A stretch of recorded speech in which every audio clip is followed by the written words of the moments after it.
I was sitting in my favorite armchair, knitting a scarf for the upcoming winter, when little Emma burst through my front door. At 93, I'd grown accustomed to her spontaneous visits, but something in her expression made my heart skip a beat. Her usually bright eyes were filled with tears, and her small hands trembled as she approached me. The afternoon light filtered through the lace curtains I'd sewn myself 40 years ago, casting delicate patterns across the Persian rug that had been a wedding gift from my late husband's mother. The familiar scent of lavender from my garden mingled with the aroma of fresh-baked cookies cooling on the kitchen counter. I'd been expecting Emma's visit, as I always did on Wednesdays after school.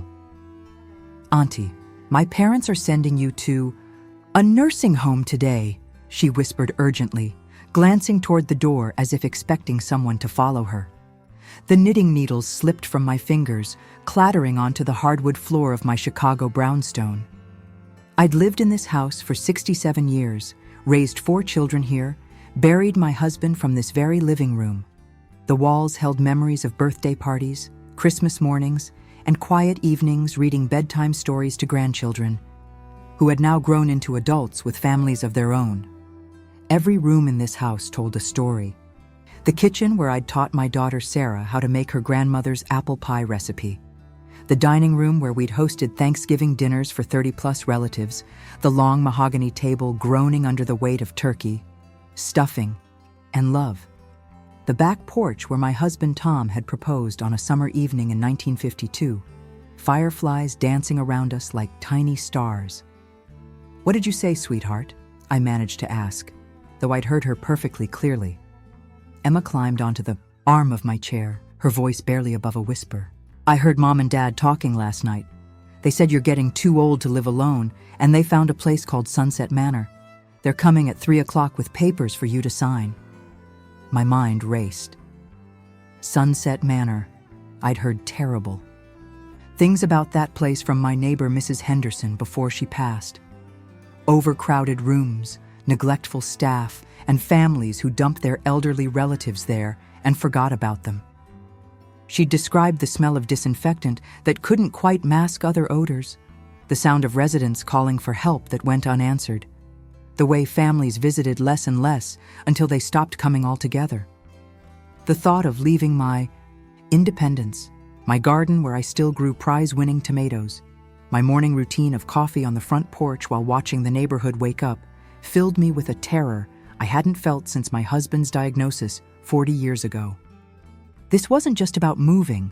This was about losing myself, becoming another forgotten face in a facility where dignity went to die. But looking at Emma's worried face, I realized this moment could change everything, if I was brave enough to fight back. This child, this precious 9-year-old with her grandmother's eyes and her great-grandfather's stubborn chin, had risked her parents' anger to warn me. She believed in me when my own family had written me off as a burden. "Emma, honey, how much do you love your old Auntie Rose?" "More than all the stars in the sky," she replied without hesitation, using the phrase we'd shared since she was old enough to speak. "Then we're going to need a very special plan. Are you brave enough to help your old auntie fight the biggest battle of her life?" Her eyes lit up with the same fierce determination I'd seen in my own children when they'd faced down bullies or stood up for their beliefs. "What do we do, Auntie? Don't forget to tell me where you're watching this from. I love connecting with viewers around the world. And if you're enjoying this story, hit that subscribe button and give it a thumbs up."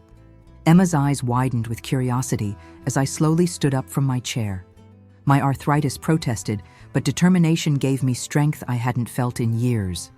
I walked to my old oak desk, the same one where I'd balanced checkbooks, written letters to soldiers overseas during Vietnam, and helped my children with homework decades ago.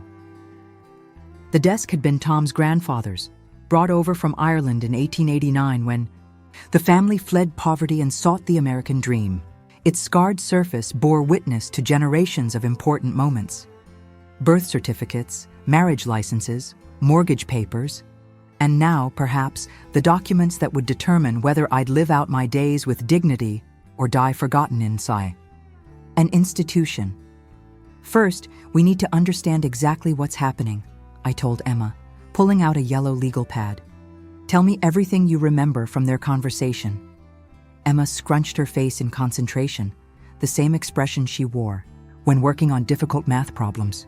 Dad said something about power of attorney and that you're forgetting things. Mom mentioned the house being worth a lot of money and how they could handle your affairs better. Then Dad said something about Sunset Manor having an opening, and they needed to act fast before someone else took it. A chill ran down my spine. Power of attorney? I'd never signed such documents. My mind was as sharp as ever. I still solved the daily crossword puzzle in pen, managed my own finances down to the penny, and remembered every birthday and anniversary of my extended family. I could recite phone numbers I'd learned 50 years ago and still beat Emma at chess regularly. The mention of the house's value confirmed my growing suspicion. Chicago's Lincoln Park neighborhood had gentrified dramatically over the past decade. Houses like mine, with original crown molding, hardwood floors, and large lots, were selling for astronomical sums. My 4-bedroom brownstone with its wraparound porch and century-old oak trees was worth more than I'd ever imagined when Tom and I bought it for $8,000 in 1958. Emma, sweetheart, I need you to think carefully. Did they mention anyone else? Any names of people helping them? There was a man's name. Mr. Something. Sterling, maybe? Dad said he specialized in these situations and knew how to make things go smoothly. My blood ran cold. This wasn't just family concern. This sounded like a coordinated effort involving outside parties. I picked up my phone and dialed my lawyer's office.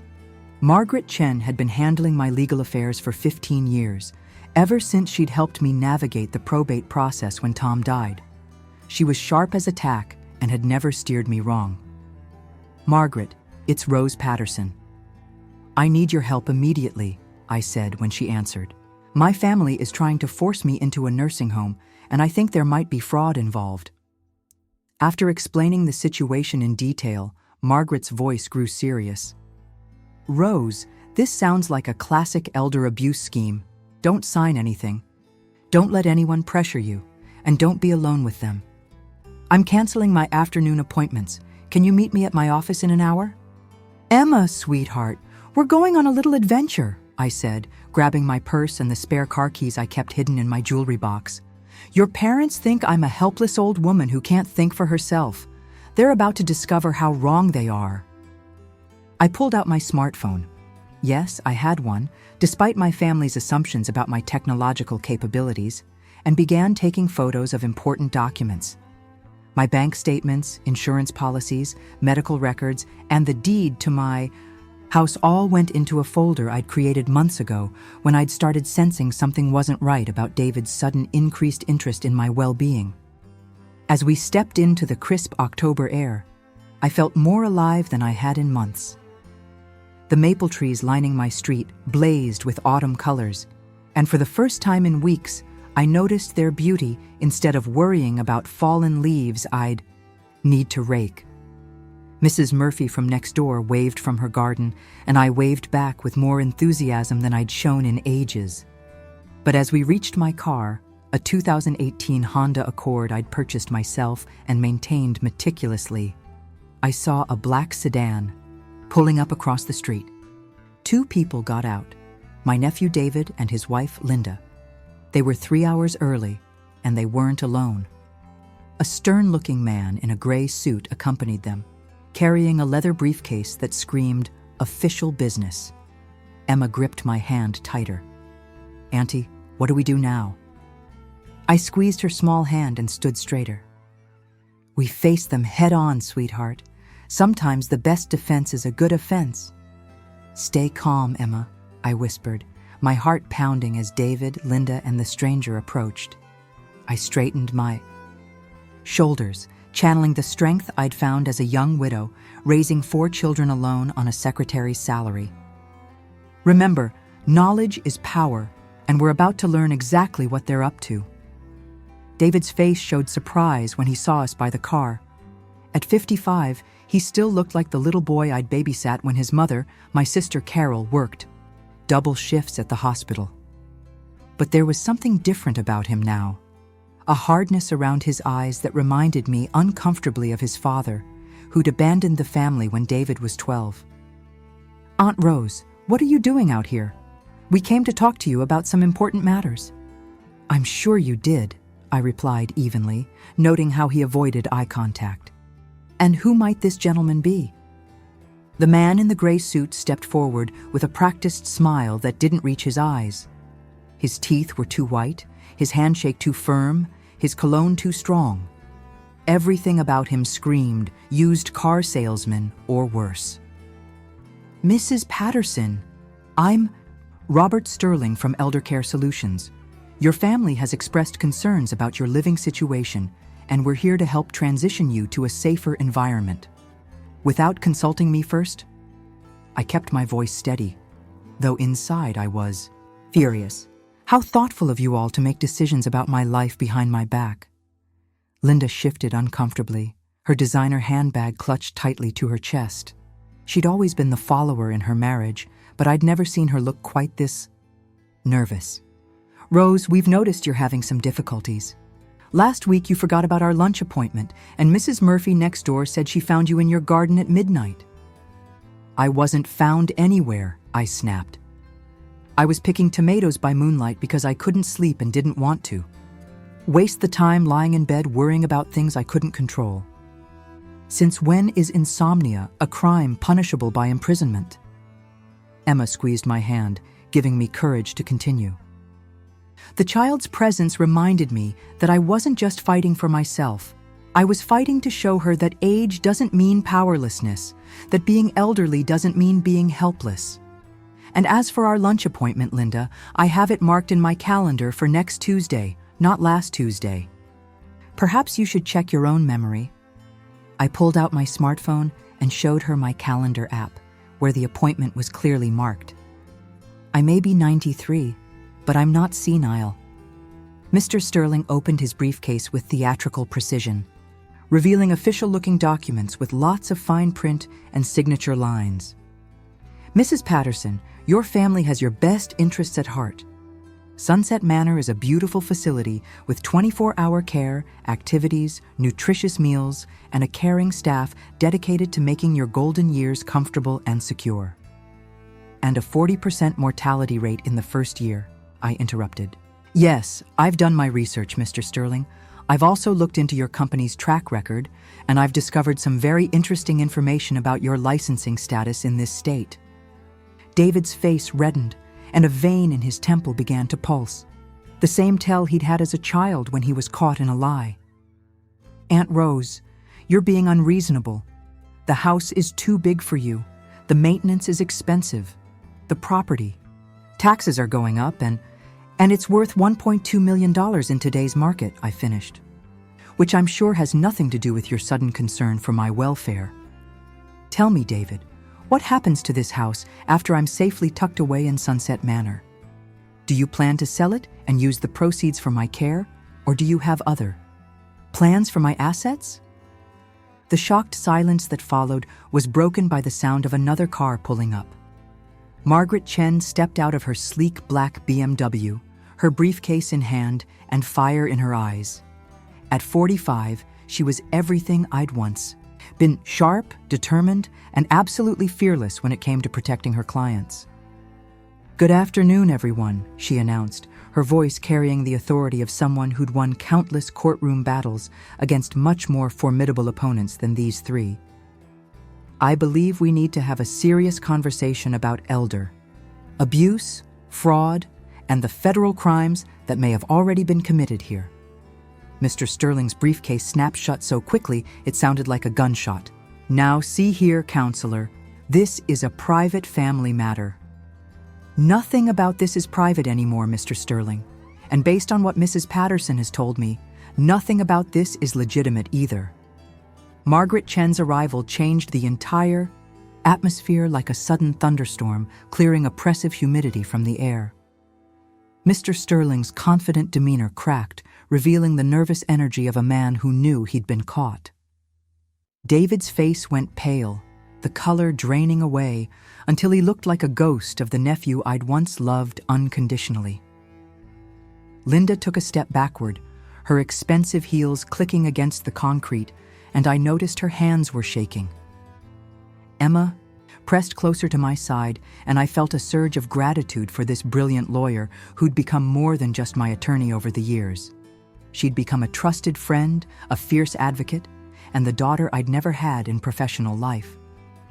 Mrs. Patterson has asked me to investigate some very serious allegations, Margaret announced, her voice carrying the weight of 15 years practicing elder law in Chicago.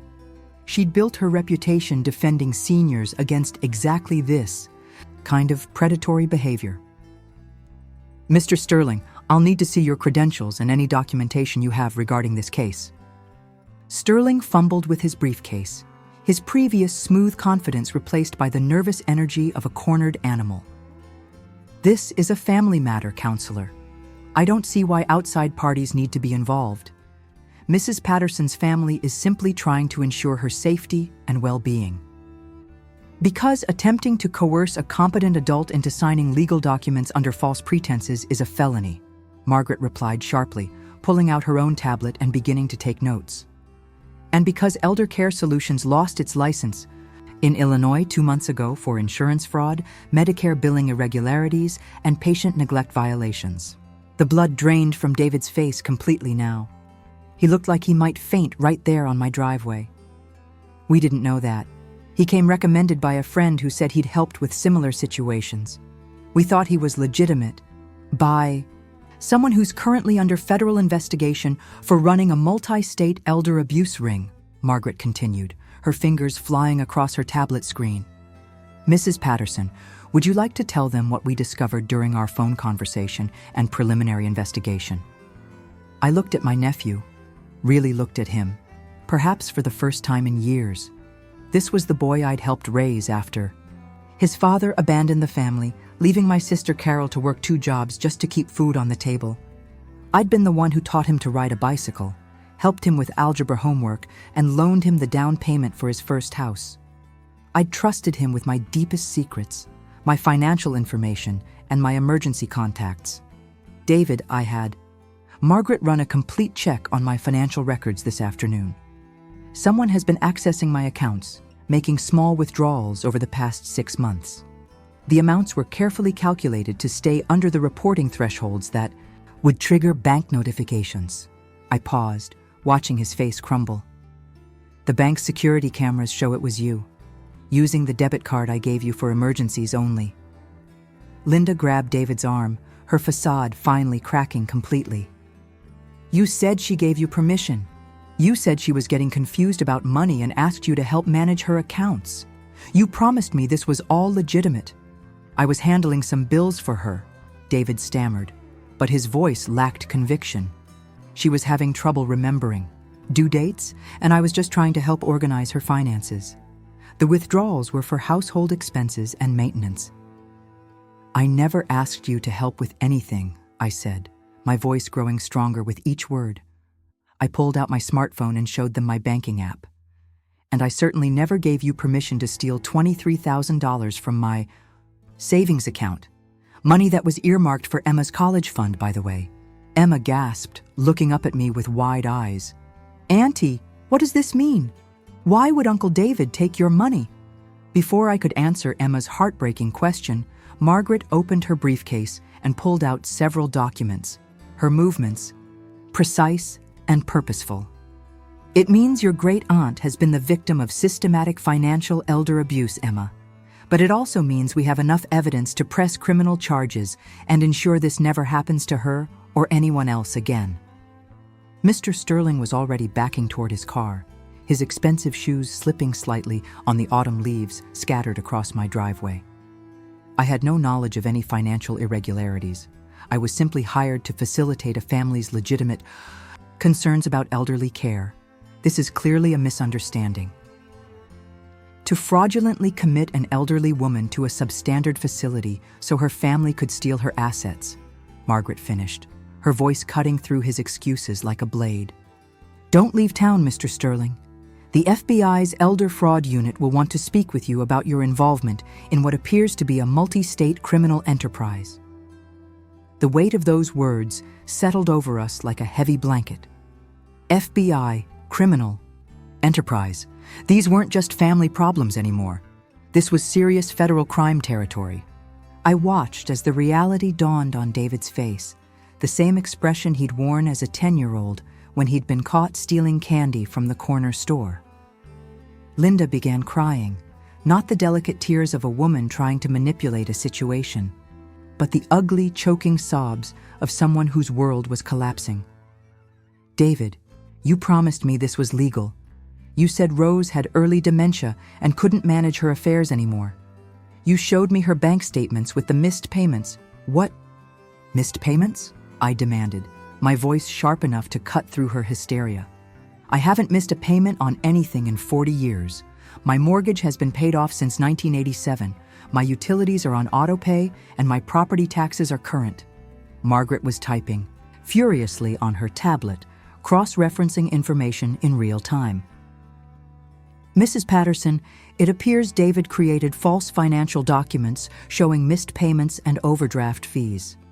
He used these to convince his wife that you were becoming incompetent with money management. The sophistication of the deception was breathtaking and heartbreaking in equal measure. This wasn't a moment of weakness or desperation. This was calculated, premeditated fraud that had been months in the planning. David had systematically built a false narrative about my competency while simultaneously stealing from me to create the very financial problems he was claiming I couldn't handle. Emma tugged on my sleeve, her young face serious beyond her years. Auntie Rose, are you going to be okay? Are they going to jail? I knelt down to her level, my joints protesting but my heart swelling with love for this brave child. I'm going to be fine, sweetheart. Better than fine, actually. And yes, the people who tried to hurt me are going to face consequences for their actions. Margaret stepped forward, her professional demeanor softening slightly when she addressed Emma directly. Your great-aunt is one of the strongest, smartest people I know, Emma. What happened here today is going to help protect other grandparents and great-grandparents from people who try to take advantage of them. David finally found his voice, though it came out as barely more than a whisper. Aunt Rose, I never meant for things to go this far. The gambling debts, the business loans that went bad. I was desperate. When Sterling approached me at the casino and explained how these arrangements usually worked, it seemed like everyone would benefit. You'd have professional care, Linda and I would handle the financial stress of maintaining the house, and you'd pocket the difference between what my house is worth and what you were paying for my incarceration, I finished, the pieces finally clicking into place. This wasn't desperation, David. This was calculated theft, elder abuse, and fraud. Sterling didn't just find you. You sought out someone who specialized in this type of crime. The casino connection explained everything. David's gambling addiction, which I'd suspected but hoped he'd overcome, had made him vulnerable to exactly this type of criminal recruitment. Predators like Sterling haunted places where desperate people gathered, looking for families drowning in debt who could be convinced to see their elderly relatives as financial resources rather than human beings deserving of dignity and respect. Police. Sirens began wailing in the distance, growing louder as they approached our neighborhood. Margaret had obviously called them while we'd been talking. Mrs. Patterson, the authorities will need full statements from both you and Emma about what you witnessed and experienced. Are you prepared for what comes next? I stood up slowly, Emma's small hand still clasped in mine, and looked around at the life I'd almost lost. My garden, where late-season roses still bloomed against the October chill. My house where 3 generations of my family had learned to walk, said their first words, and grown into the people they were meant to become. The neighborhood where I'd built relationships over decades, where I was known not as a burden to be managed, but as Rose Patterson, the woman who brought cookies to new neighbors and organized the annual block party. I've been preparing for this. Fight my whole life, I said, my voice steady and strong. I just didn't know it until today. 6 months later, I stood in the same spot in my driveway, but everything had changed. The morning sun filtered through the newly budded maple trees, casting dancing shadows across the freshly paved walkway that Linda had insisted on paying for as part of her restitution efforts. Emma skipped up my front walk, carrying a small bouquet of daisies from her mother's garden. Yes, Linda's garden, because sometimes the most unexpected people can surprise you with their capacity for growth and redemption. The past months had been a whirlwind that would have challenged someone half my age. Legal proceedings that stretched through winter into spring, testimony before grand juries, meetings with FBI agents who treated me not like a helpless victim, but like a key witness whose sharp memory and detailed records had helped them uncover a criminal network spanning 5 states and involving dozens of elderly victims. "Auntie, Rose, Mom wants to know if you need anything from the grocery store," Emma called out, her voice bright with the innocence that had been temporarily shadowed by adult corruption, but had emerged stronger and more aware of injustice in the world. "Tell your mother I'd love some of those pears she mentioned," I called back, "and ask her if she'd like to stay for dinner tonight. I'm making that pot roast she used to love when she and David were first married." The reconciliation with Linda hadn't been easy. Trust, once shattered, requires careful rebuilding, like reconstructing a delicate antique vase where every piece must be examined, cleaned, and positioned with infinite patience. But Linda had done more than apologize. She'd thrown herself into making amends with a fervor that convinced me of her sincerity. She'd moved into the guest house behind my property, not to monitor me as David had claimed I needed, but to be available if I wanted help while maintaining both of our independence. The arrangement benefited us both. She'd lost her house when David's criminal activities came to light, and I genuinely enjoyed having family nearby without feeling watched or judged. More importantly, Linda had become my strongest advocate in the neighborhood and beyond. She'd organized a support group for elderly residents and their families, creating educational workshops about financial elder abuse, legal protections, and warning signs that family members should recognize. Her personal experience with being manipulated into participating in elder abuse had given her unique insights into how these crimes operated and how they could be prevented. Margaret walked up the driveway, carrying coffee and pastries from our favorite bakery on Lincoln Avenue. Our monthly coffee dates had become a treasured ritual, a reminder that fighting for justice often leads to unexpected friendships, and that lawyers, despite their reputation, could be genuinely caring people who entered the profession to help, rather than simply to profit. "How's our documentary coming along?" she asked with a smile, settling into one of the rocking chairs I'd had restored to their original 1920s beauty. The documentary had been Margaret's idea. She'd connected me with a filmmaker who specialized in social justice stories, and together, we were creating a film about elder abuse that would use my story as a starting point for a broader examination of how society treats its oldest members. Emma had become an unexpected star of the project, her natural charisma and clear moral compass making her the perfect spokesperson for protecting grandparents and great-grandparents. "Emma's been practicing her interview skills," I replied, settling into my own chair with a satisfied sigh. "She wants to tell the whole story, how a 9-year-old's courage helped expose elder abuse and bring criminals to justice." The filmmaker says her segments are the most powerful parts of the documentary. David's story had become a cautionary tale that was both tragic and necessary. He'd pleaded guilty to financial elder abuse, conspiracy to commit fraud, and several related charges. His 18-month sentence in minimum security prison, along with 5 years of probation and full restitution, had been less important to me than his commitment to speaking at educational events about how gambling addiction and desperation had made him vulnerable to criminal recruitment. Mr. Sterling and his network had received much harsher sentences.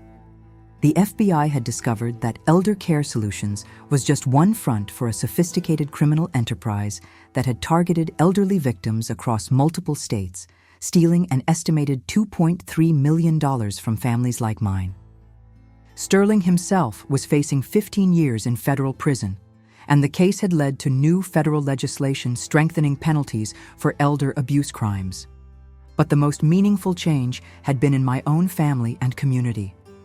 Emma had started a grandparent protection club at her school, teaching other children to recognize warning signs of elder abuse and encouraging them to speak up if they suspected their grandparents were being mistreated. The program had been so successful that the school district was implementing it system-wide. "You know what I realized through all of this?" I told Margaret as we watched Emma practice her speech for an upcoming conference on elder rights. "Being 93 doesn't make me helpless or irrelevant. It makes me experienced, knowledgeable, and absolutely fearless when it comes to protecting what matters most." If you're loving this story of courage and justice, make sure to hit that subscribe button and give us a thumbs up. Your support helps us share important stories like Rose's. 1 year later, I stood at the podium in the Chicago City Council chambers, looking out at a sea of faces that represented not just political power, but genuine hope for change. The chamber's ornate 19th century architecture seemed to echo with the voices of previous generations who had stood in this same spot, advocating for justice, equality, and the protection of society's most vulnerable members. Emma sat in the front row, now 10 years old and bursting with pride, wearing her favorite dress and holding a small sign that read, "My great-aunt Rose is a hero." Linda was beside her, tears streaming down her face, transformed from an unwitting accomplice in elder abuse to one of Chicago's most effective advocates for senior rights. Margaret sat with the other lawyers who'd helped draft the legislation. We'd worked on together, their faces reflecting the satisfaction that comes from using legal skills for genuinely meaningful purposes. Behind me, a large screen displayed statistics about elder abuse in Chicago that had shocked the city council into action. The numbers were staggering. 1 in 10 seniors experience some form of abuse, neglect, or exploitation, with financial abuse being the most common and least reported form of elder mistreatment. The economic impact ran into hundreds of millions of dollars annually, but the human cost was immeasurable. When my great-niece ran into my living room that October day and warned me about my family's plan to force me into a nursing home, I began, my voice clear and strong despite my 94 years. I thought my world was ending. I couldn't have imagined that her courage would lead to this moment, or that our personal crisis would become the catalyst for protecting thousands of other families from similar exploitation. The room was silent, hanging on every word. I could see reporters taking notes, cameras recording for the evening news, and most importantly, elderly residents and their families who had come to witness what they hoped would be a turning point in how society protected its aging members.